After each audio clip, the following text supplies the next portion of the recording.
Hey folks, welcome back to Canada's Boxing Channel. Hope everyone's doing well.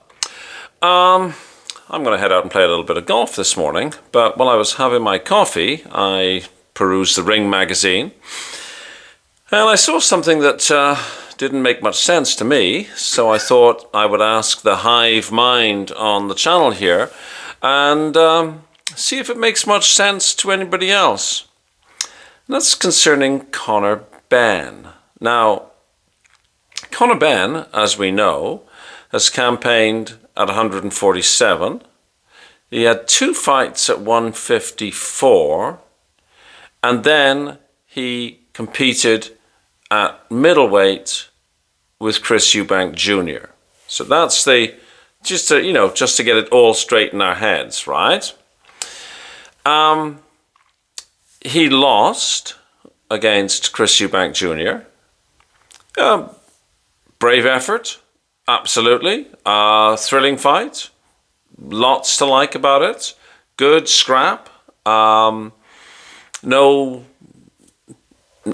criticism, right?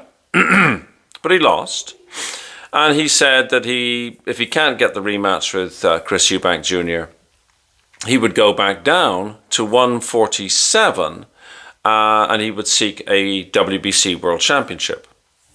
Fair enough. These are the facts that were known. But then I see that the IBF have given Connor Benn a ranking at junior middle, the 154 limit. Okay.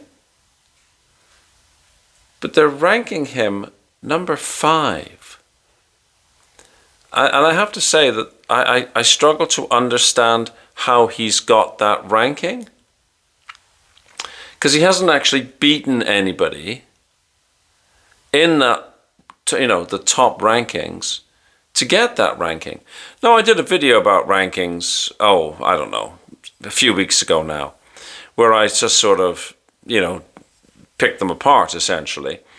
And that was because Derek Chisora had been given a number 1 ranking. And I'm like, how does that make sense? Well, in the same way that one made sense, I suppose this one makes sense, right? But, I mean, he's right there now sandwiched between Josh Kelly, who's number 4, and Callum Walsh, who's number 6. He's ahead of Boachuk, he's ahead of Thurman. And it is, again, difficult to understand, right? I mean, famous last name, produced an entertaining fight, or was, co-pilot of an entertaining fight. Did well, I suppose, exceeded expectations maybe. But how does that mean that at the weight class below, they suddenly slot him in and say, he's number 5? I mean, it's a very difficult one for me to understand. And again, at the risk of sort of repeating myself, the rankings are confusing even to those of us who watch boxing, as our main sporting interest, right?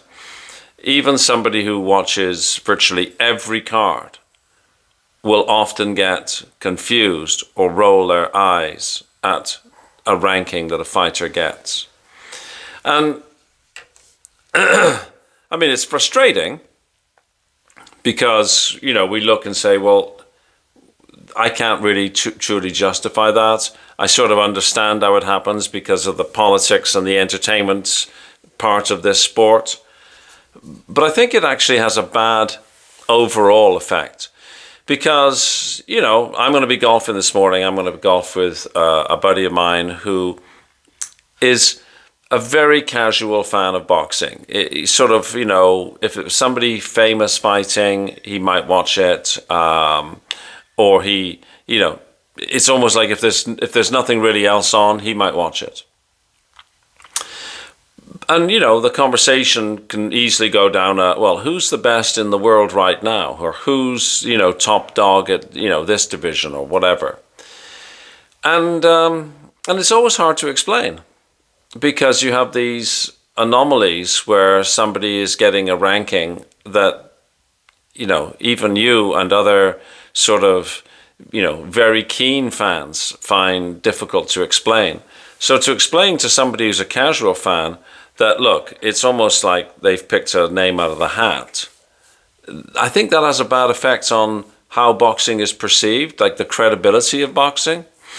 So anyways, I'd like to know what you think. I'm trying not to be really, really biased here because I'm not a big Connor Benn fan. But I'm not picking on Connor Benn. It's, again, just one of those things that it doesn't make any sense to me.